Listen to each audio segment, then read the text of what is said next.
Hi, my name is Jamin Goecker. I'm a realtor in South Central Alaska, and my mission is to help you to build an intentional and significant legacy for yourself and your family by coaching you in real estate.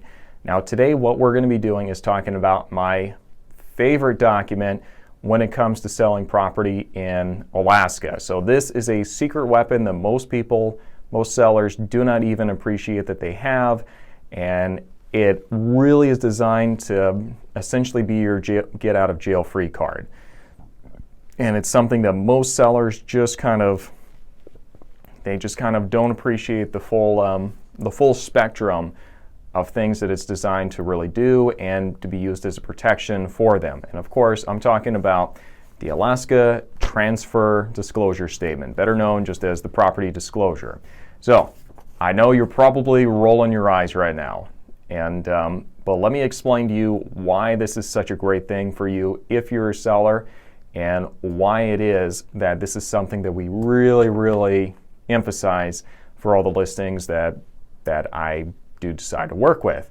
So before we get started though, do make sure you give this video a like. If you haven't done so already, do make sure you subscribe. And without further ado, let's go and talk about why this little baby is the best thing you can have in your life. So, number one, the disclosure is created to be a protection for the seller. So the reason I say that is because anything you disclose in here, you're not liable for later. So there was roughly 5.3 million transactions and properties that sold back in 2019. That has obviously gone up since then, waiting for more numbers to come out from the National Association of Realtors. But what we're seeing here is that this stuff is actually designed to keep you out of trouble. If you disclose something in here and the buyer goes and signs at the very bottom saying that they acknowledge it and they understand this, they can't come back and later and sue you. Well, they can try, but they're not going to have a very good grounds to do it at all.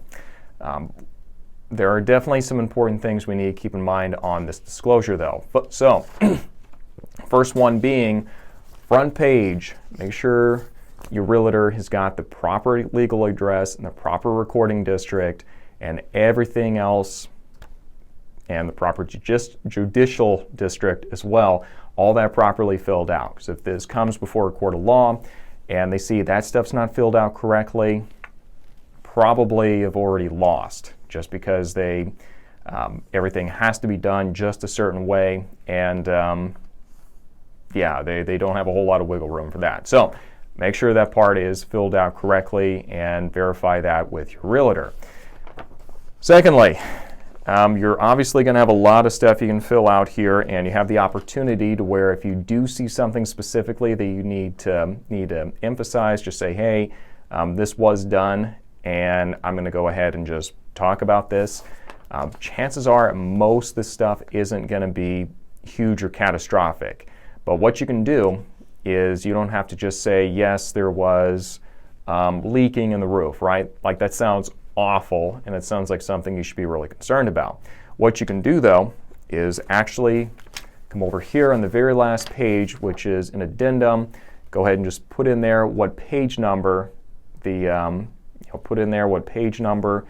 item is that you're talking about, and then you get some space here where you can actually explain it. There was a leak in the roof in 2014. It was properly repaired by so-and-so and hasn't been a problem since, right? That sounds pretty straightforward and to the point. Now there are some other things in here that a lot of people just kind of glance over, and that is number one, have you had any kind of damage from any big catastrophic events like hurricanes, tornadoes, earthquakes? So if that does come up and you had cosmetic cracks or significant damage from the earthquake back in 2018, that's definitely something you do want to note, because a lot of savvy buyers are paying attention to that stuff. So just make sure that you are above board and mention anything, even if it is just like a small cosmetic crack. Honestly, the best way to really put buyers at ease is just to go in here and just over disclose on as many stuff as you can. If I'm going through this as a buyer and I run into 2 or 3 things where it's like, checked, yes, there is earthquake damage. Oh my gosh, that sounds awful. Look at it. Oh, it was a cosmetic crack, use some spackle and paint it over it and it's fine. I'm like, oh, okay. And I find a couple of things like that, it's really going to put me at ease, because I'm really like, man, these guys are really being forthright about everything, and I feel like I don't have to be really concerned or have to watch them as closely just because they're being so upfront about everything. I don't have to worry about them trying to hide stuff. So that's really the biggest thing. Another thing that a lot of people will overlook when they're filling out the disclosure is just looking at the section where it's talking about, do you have any places where water pools in your yard on a regular basis? So what I would say about this, we have this thing called breakup where all the snow melts on a yearly basis. So I will let you to decide if that constitutes as water pooling in one spot on a regular basis. You know what? Real quick, here is actually a bonus tip that I was thinking about that I really need to bring up. If you find the waiver of disclosure form, do not think this is your magic get out of jail free card. We'll just have the buyers waive the disclosure and we're not going to have to do the work or disclose anything just because, we haven't lived there for years, or you just feel like not filling out the disclosure.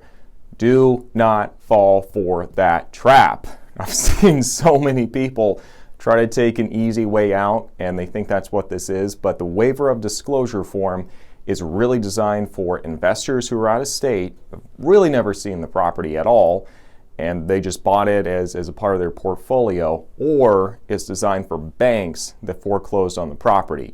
It is not designed for homeowners. And the reason it's such a trap is because just because everybody signs off and says waiver of disclosure, that does not absolve you of liability if there's something big on the property that comes up. If you've lived out of the area, maybe you've lived out of town or haven't lived in the house for years and you've just been renting it out, still no one is going to buy that you don't know anything about the property, okay? You've paid bills, you have a property manager, they've been giving you a bare kind of report and assessment on how the property is doing. So everybody's going to expect you to know something about the property. So if you're a homeowner and you see the waiver of disclosure, keep in mind, it is there to trip you up, okay? Do not use the waiver of disclosure. It is for suckers, so do not take it. Have I emphasized this enough? Do not use the waiver of disclosure if you're a homeowner, okay? Even if you've lived out of town for years and years and years, fill it out to the best of your knowledge and just make sure it's noted on there, hey, haven't lived in the property for 2 years, 3 years, 5 years, and this is to the best of my knowledge. That is perfectly acceptable and it is expected and everybody's going to appreciate it. So do not use the waiver of disclosure if you're a homeowner. Okay, gonna get off my soapbox now. I sure hope this has been useful so far. If you haven't done so already, do make sure you check out my weekly market update videos, and that's going to be on the front page of the Alaska Realtor YouTube channel, and we do actually break down the numbers and show you exactly what's going on in the local real estate market. So do make sure you check that out. If you have any questions, reach out to me. Be happy to be of assistance as best I can. Now, without further ado, let's go and finish up today on why I like the disclosure so much. So as we said before, this is really designed to be your get out of jail free card. Anything you disclose on here, someone's not going to be able to come back later and say that you tried to hide something from them. The final thing I really do like about this form is there are a couple of hearts as bullets, like this, kind of hidden inside this in this form. Yes, your hearing's working just fine.